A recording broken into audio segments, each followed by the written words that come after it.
Hello, welcome to the Idaho Commerce Virtual Roundtable for April 21st. Today we have Patrick Watson from our Business Attraction Group talking about economic development strategy tools and the various components. We ask that as you have questions, please type them in as you go and we will get to them at the end, more likely today. But we do expect some questions, so we want to make sure we get all of them. And with that, I will hand it over to Patrick.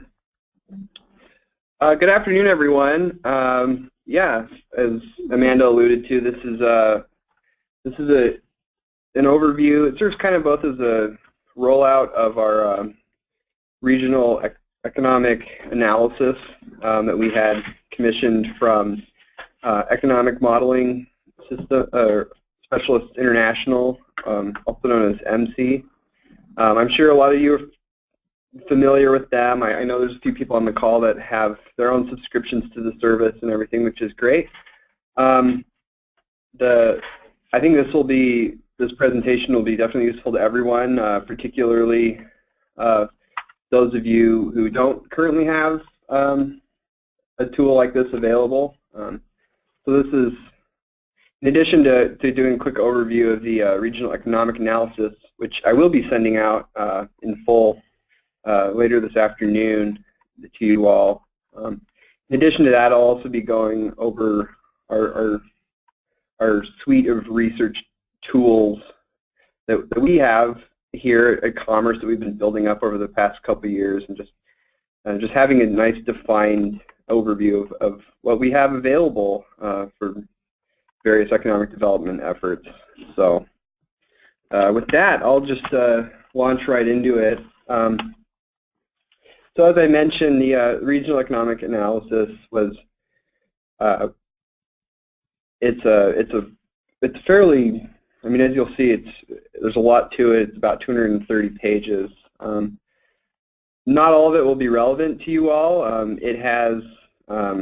It's separated by, it has some general statewide information, but it also has chapters on each of our 7 economic development regions. So whatever region you're in will probably be, that's what will be most applicable to you. So just quickly,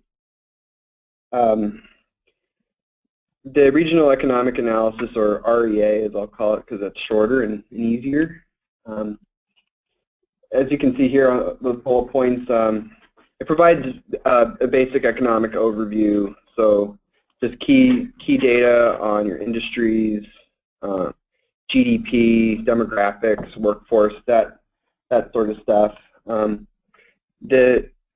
while that might not be exceptional in its own right, because obviously you can get that data from other sources as well, it's kind of nice to have it all packaged in one place next to more strategic elements that you'll see, and included in that are potential target industries for your region.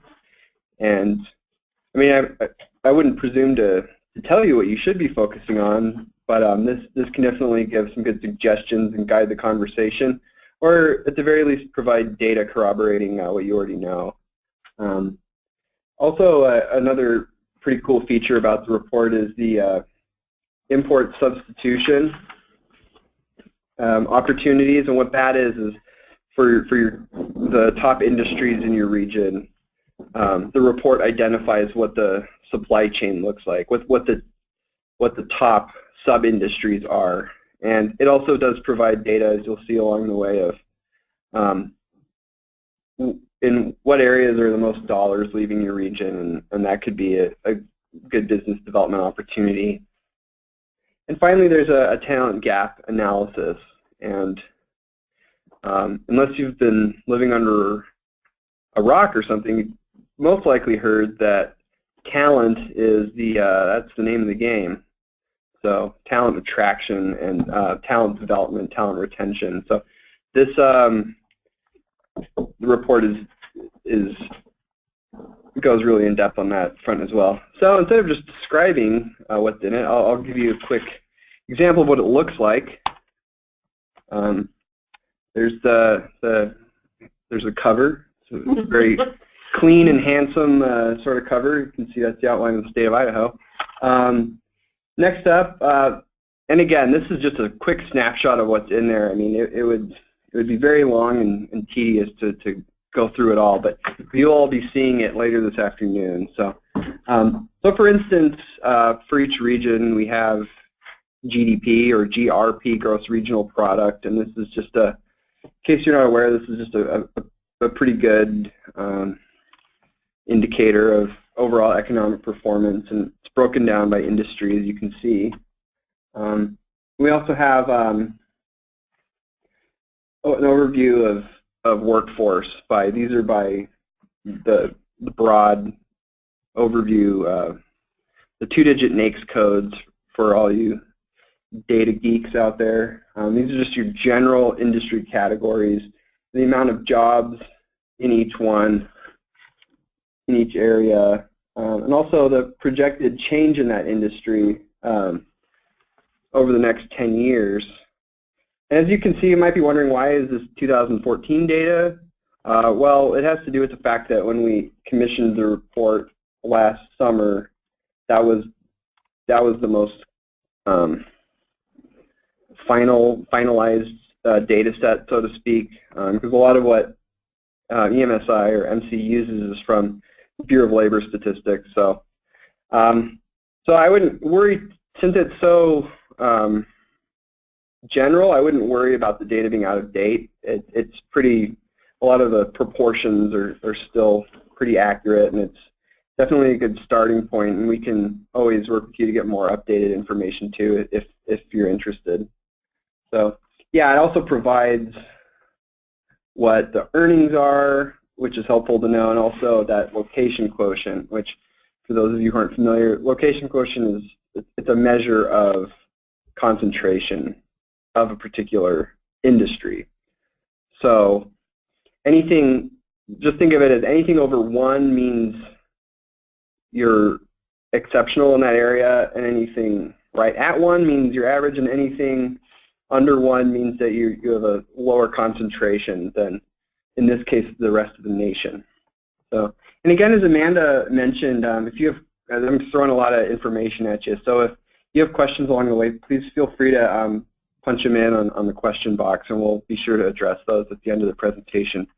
I also mentioned that, and I don't think I mentioned before, but I tried to pull out a chart example from each of the 7 regions. So you'll see in the bottom right corner of your screen the region that we're focusing on for each of these examples. So this is age and sex for your workforce. Again, just depending on what you're using it for, this can be useful too, to see which areas you have a young workforce, which areas you have an aging workforce, and what the male to female ratio is. Again, just useful data to have, and this is by industry. And again, as I'll get into in more depth later on in the presentation, we can get a lot more fine-grained than this regional economic analysis. We just, or REA. There, I went saying the whole thing again. So, again, it's a really good starting point, and it's a pretty comprehensive view. I also mentioned the target industries as well, and this is, again, this isn't prescriptive. This is more just judging from the data. Here's what seems to be a key industry for an area, and the way these were targeted was MC has an algorithm they use that brings earnings, industry growth rate, competitiveness, regional specialization, that's going back to that location quotient measure, and then contribution to gross regional product. And so using that methodology is how they decided on those. And then we also had them include some other industries that we're seeing that, while the conventional economic indicators don't necessarily paint the kind of picture that would work well in that algorithm, but we just know from other sources that we're seeing growth and you know, excitement and everything. We include some of those as well. An example of that is the aerospace products manufacturing industry in the northern Idaho region. Again, this one's pretty exciting. For any of you who were at IDA in November, you may have remembered this intro, or this, I gave a lighter version of this presentation, and I don't know if it was after lunch, so I don't know how people remember it, but I did get a lot of early feedback and excitement about the idea of being able to look at supply chain. So as you can see, this is the REA will include what the supply chain is for those top key industries. So what you see here along the left side are the industries, and then that amount category is how much in a region the key industries spend on this subregion. So this is for southern Idaho. So that, not surprisingly, the animal production and aquaculture and crop production categories together, there's about, companies in that region spend about $1.3 billion in those other industries. But only about 30% of that is in region, which is actually pretty good. That's, but in some of these areas you can see a much lower percentage. You can see a high demand, but a lower percentage spent in region. So this is something that we recommend that could be a good way to target industries to pursue for business recruitment efforts. And I'll get more into that further along. Now the talent, aka workforce gap analysis. And this is a pretty useful tool as well. So for each region, you'll find that there's data for both the associates level, top occupations requiring associate's degrees and top occupations requiring bachelor's degrees. And so the dark blue represents what industry is demanding on an average annual basis. And then that lighter blue is what educational institutions and migration and everything is. Well, it might just be based on education. So it's basically, that's how many people are either in the workforce or entering the workforce. And then that orange bar is, that's the gap. That's the labor shortage, essentially. So this is a pretty useful tool in terms of either verifying what you might already know about the needs of industry or finding maybe something you didn't know. But it's a good way of identifying areas to maybe partner with educational institutions in your area to help better line up with the needs of industry. So that was just, again, that was a very, very high-level overview of the REA. Kind of the heart of this presentation really is to tell you all about the other tools we have at our disposal and how we can employ those to help you develop strategies, whether it's a recruitment, recruiting new business into your area, or retaining and expanding existing business. So, and so the REA, that regional term, shows that that's as granular as it gets, is that regional basis, which is definitely useful, but we have the ability to go down to the county level and even down to the zip code level. So we can build out cities, parts of cities, metropolitan areas, other groupings of counties, whatever we, there's a lot that we can do to customize to your needs. And the additional reporting we can do beyond the REA is, again, helping find new target industries or more specific target industry information, helping you identify existing companies in your area, which again, I don't want to presume to know, I mean, it's not going to necessarily, on the local level, this is information you're already going to know mostly, but I've heard some feedback that some people say that there's sometimes people that you don't know about or want to find out more about. So we can definitely do that as well. For your existing industries, we can look at, again, the supply chain needs on a more specific level for just that industry. Using those same company identifying tools, we can identify companies outside of your region or outside of the state of Idaho for business attraction purposes. And finally, there's also the looking at talent availability and job posting analytics, which is a pretty cool tool, and also understanding and leveraging talent pipelines. And again, it's just as a caveat.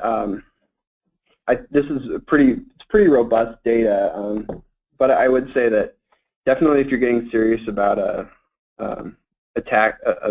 course of action, this isn't meant to replace any other efforts in the state. It's definitely to complement them. So always feel free to verify with Department of Labor and any other sources you might have. The key strength of this really is to focus the conversation and really to help direct efforts rather than prescribe specific things.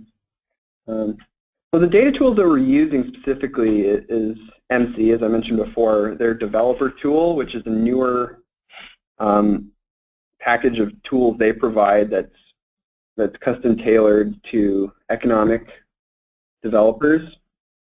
Also, Hoover's Business Search, which is one of the kind of the gold standard sorts of tools for business search and lead generation. Along with Hoover's, we have a subscription to First Research, which they provide just really good white papers on basically any industry you can think of, and more than just a broad overview. It gets pretty in depth of like what are the things that keep CEOs in those industries up at night. And, it has like a section on call prep questions. So this is pretty useful if you're doing initiated selling, or if you're going to a trade show and pounding the pavement and trying to make connections. That First Research is something that we can provide that helps you get the most out of those interactions.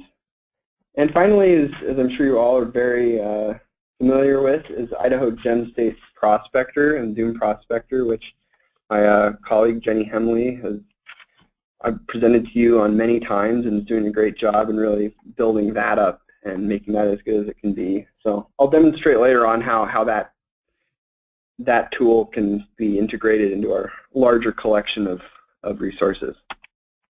So first of all, this is one other thing I wanted to mention about those data tools. I will say that no data tool is perfect, but we have gotten feedback on a number of occasions from top site selectors that these are the tools they use. So, and I think, and if anyone is interested in the credibility of them or wanting to understand better about how the data is created, we can definitely provide that for you. And yeah, in the industry they're considered very credible, and that's what site selectors and businesses are using to pre-screen Idaho, and that's what they're evaluating us on. So that's just something to keep in mind. So this is just quickly, this is a helpful tool that maybe some of you have seen. I know a lot of economic development researchers and academics and other professionals use this methodology as a way of determining what the ideal strategy is for an industry.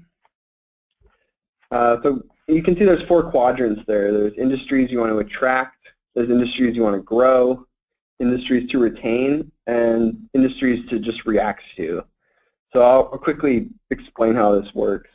So from left to right, everything on the left side, that's a low LQ. So that's something that you don't your region or community doesn't currently have a competitive advantage in. Everything to the right is a high LQ, which means that you do have a cluster. You're exporting, and that's something you can sell.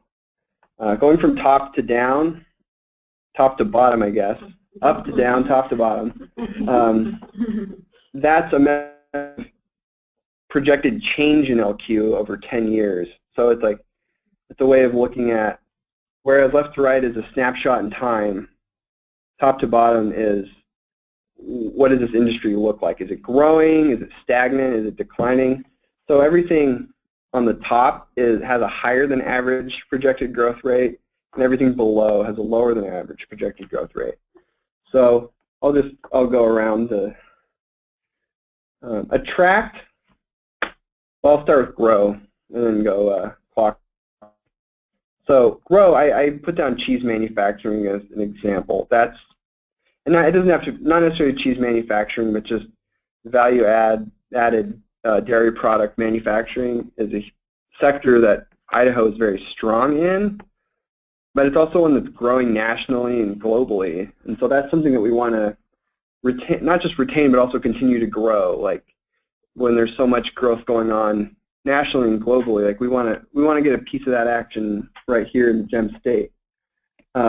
Moving on to industries to retain, these are more like your legacy industries. These are industries that are cornerstones of our economy, but aren't necessarily expected to grow very dramatically. I use the example of computer storage device manufacturing, and that's largely driven by companies like Micron. The likelihood of another operation on the scale of Micron coming to Idaho or coming to the U.S. at all isn't very likely. So that's an industry that obviously we value very much and want to keep here, but it's probably not worth the effort to try and grow it too much beyond what's already happening organically. React, I use the example of primary metal manufacturing, and that's just a fancy way of saying steel mills, for instance. Not something that we have, and not something that we're probably ever going to get. Just not really worth pursuing too much.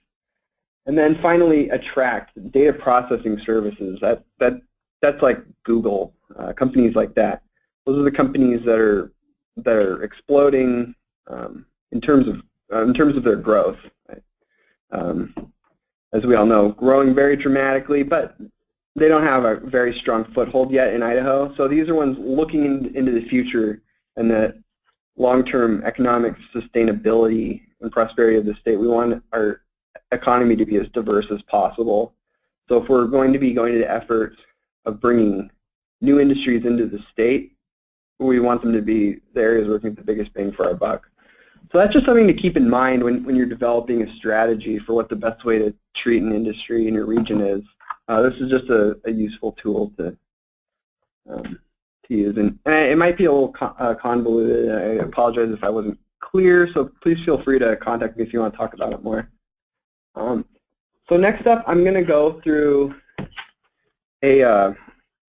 just an example workflow of what the different tools we can use to provide you support in your strategy development efforts. And this is just using Eastern Idaho, so I just grabbed Region 5 and Region 6 just for the sake of example. And as I go through it, don't necessarily get too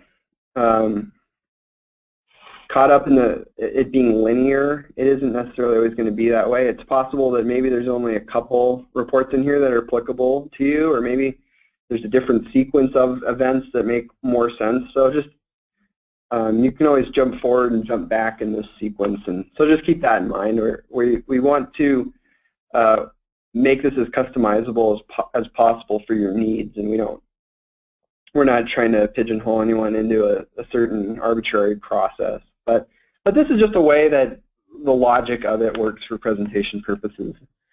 So to start with, talking about the targeting a key industries and occupations. And this is just a simple output table in MC where you can look at the major criteria that you'd want to be considering for a target industry. So you can see number of payroll business locations, so number of companies in your region, number of jobs, what the location quotient is. Remember, we want to be looking at ones over 1, not just 1, but 1.25. I don't know why that is, but just the next, that's considered kind of the cutoff line. So anything above 1.25 and then anything above 2 that's really strong. That suggests that you have a cluster in that industry. You really have something that you can sell, so to speak. And then finally, what the average wages are per worker per that industry. So that's important to know as well if you want to focus more on high wages. So just arbitrarily, I just selected food manufacturing because that seems to score pretty highly in each of those targeting criteria.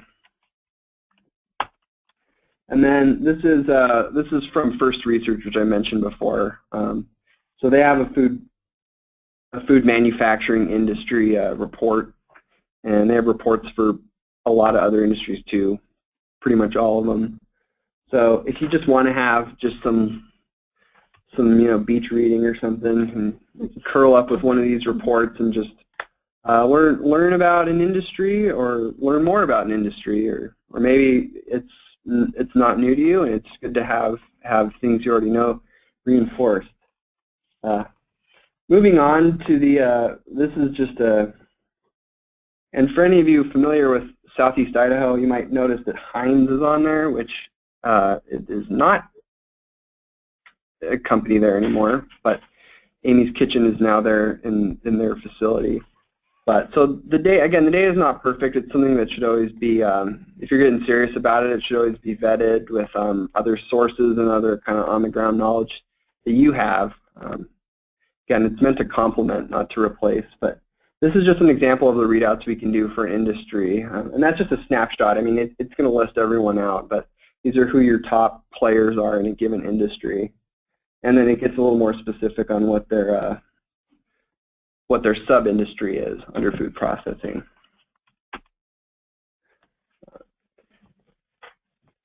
So that's kind of just looking at the basic industry data. If you're putting together, if you're just trying to learn or you're trying to put together some marketing materials, those first few slides are pretty helpful in tracking down some of those talking points. This next section is more strategic in terms of helping retain and expand businesses by helping make sure their needs are met, but also helping to attract new business. So what this is we kind of saw something like this before. This is the supply chain for the food processing industry. And what I tried to do here was find the area where the most dollars are leaving the region. So I marked that flavoring, syrup, and concentrate manufacturing industry. As you can see, and at least according to this source, there aren't currently any major producers, or at least no one that's selling to the food processing industry currently in eastern Idaho. So you could read this as, oh, there's nearly $40 million that are leaving eastern Idaho annually. Like maybe that's an opportunity where we could try and get some of that money to stay in the region and also create some jobs, make the economy a little more diverse along the way. So let's focus on flavor, syrup, and concentrate manufacturing. This is from Hoover's, and what I did is we have the ability to build lists based on a lot of different criteria, one of them being industry classification. So I pulled a national list, and this is just the top few of them. Pulled a national list of flavor, syrup,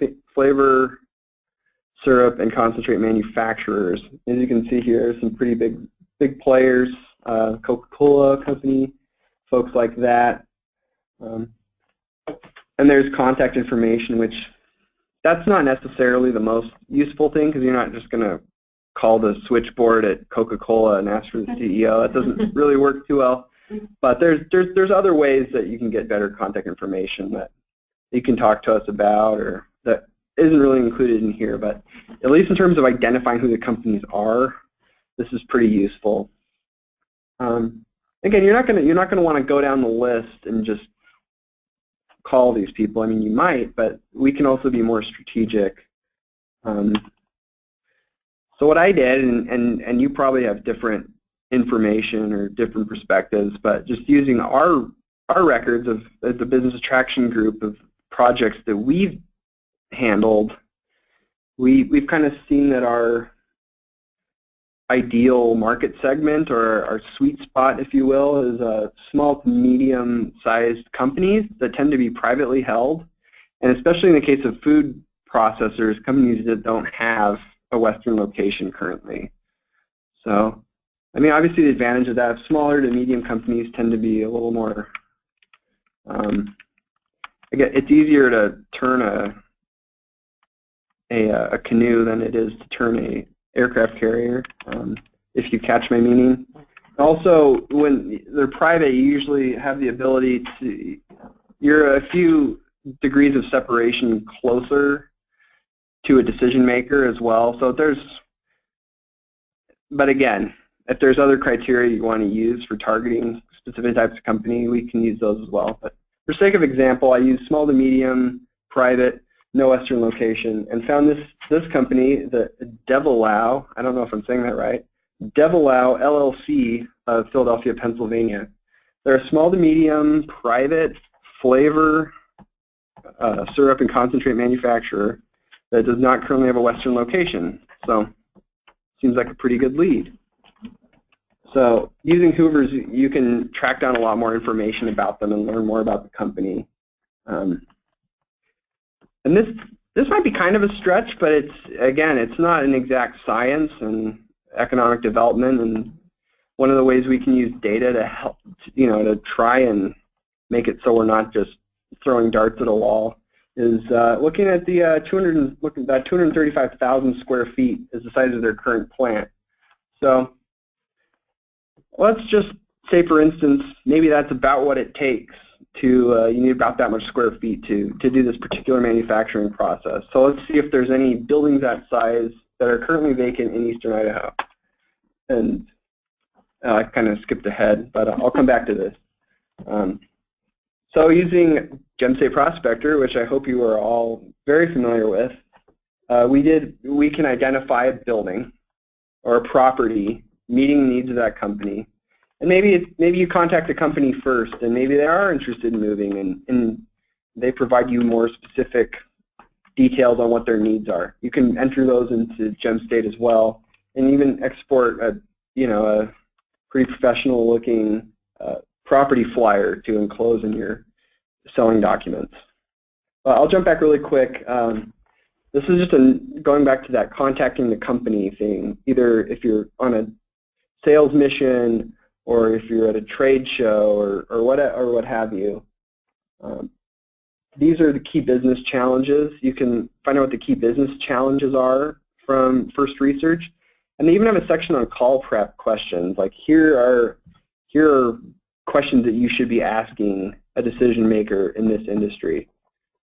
Not just like, hey, what's up? But you could be like, oh, I understand that the price of whey in the Western Hemisphere is fluctuating, and I bet that's, you know what I mean? Like you can get more into, it gives you a better access point into getting the most out of interactions with clients.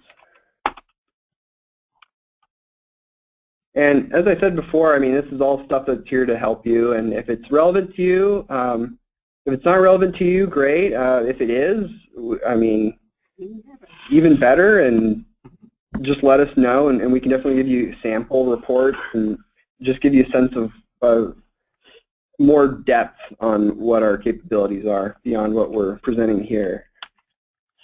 So let's move on to the talent or workforce side of things. MC also is pretty useful in, I mean, it's primarily a workforce. All their information is driven from workforce data, so it's really strong in that area. As you all know, businesses, one of the top 5, usually their #1 concern is talent, keeping good talent, recruiting new talent, etc., developing their talent. So what I did here is, let's just, again, we're putting together a theoretical business case for DevAllow LLC of Philadelphia, Pennsylvania. So what I did is and this is something we can do really easily on MC, I looked at the entire US and pulled a national staffing pattern. And what that means is, what are the top occupations that this industry employs? So as you can see, flavoring, syrup, and concentrate manufacturers employ a lot of packaging and filling machine operators and tenders. It's about 11% of their workforce. So let's just focus on that one industry. If you're going to be selling your region to a company, you want to know what the workforce looks like that they're going to be drawing from. So as you can see, there's about 730 people currently with that occupation. And that's a location quotient of 1.78, which means it's higher, pretty significantly above the national concentration, which suggests that this region is uniquely skilled in that area, which is something good to sell. But that number doesn't really tell the whole story. Businesses also want to know, like, how do we, what's it like to hire? Excuse me. What's workforce recruitment like in the region? So this is a pretty exciting tool that MC put out recently and that we have access to, and it's job posting analytics. And what they do is they scrape all the major, like Monster.com, that's a job posting thing, I think, and all the other big players in that sector.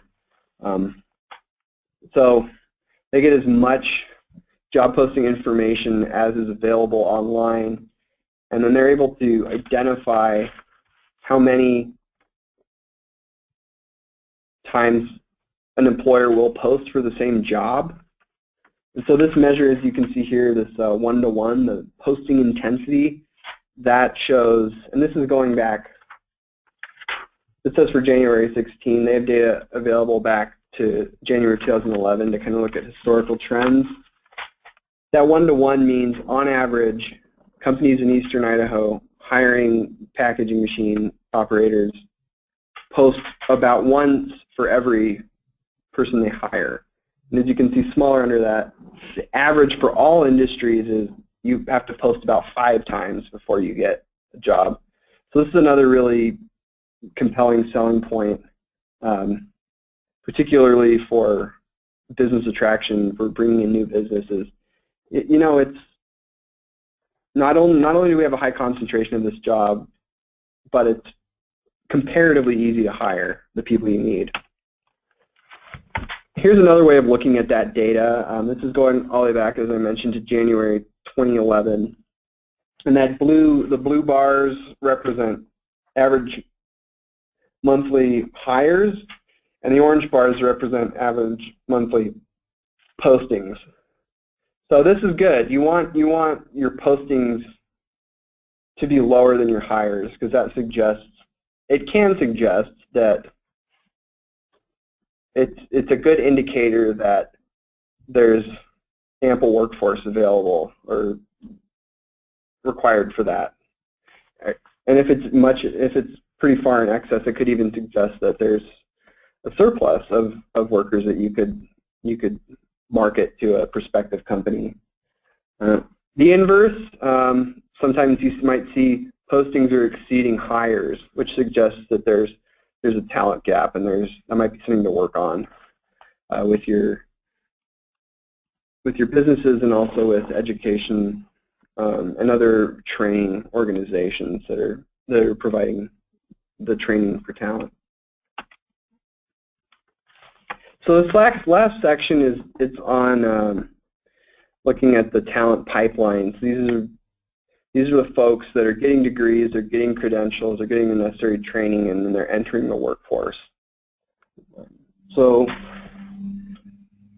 programs. That's not institution specific, but that's how many training programs are there in your region for this that apply to this particular occupation. And I will say that packaging machine occupation category, I got kind of into that, and I'd done a number of charts, and then I realized you don't need a college degree for that, or really any sort of credentialed certification. So I switched midstream here to industrial production engineers, which is just another, or managers, excuse me, which is another important occupation to this industry. So anyways, that middle box, completions, that's just a fancy word for graduations or graduates. Like how many, that means 378 people are getting the skills they need to work in this industry. And the most recent year they have is 2014. But if you're interested in more up-to-date data, you can follow up with me later and I can try and track down when their release dates are for more up-to-date information. Now, last one is openings. So the way to read this is there were 378 graduates for 8 jobs.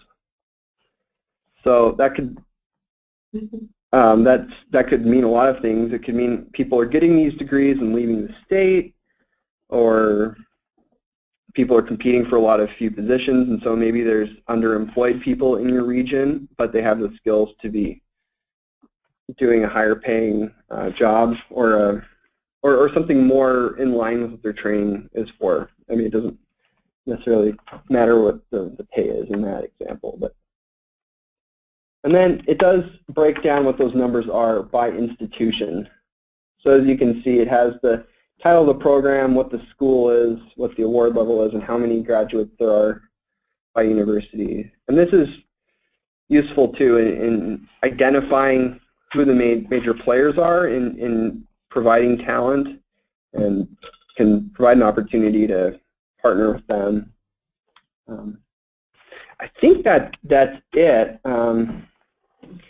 I know that was a fire hose of information, but yeah, I'd love to field any questions you have. Who would contact to get a localized level of the data report? Okay, so that would be me, Patrick Watson. I'm going to be moving forward. I'll be the main point of contact for this sort of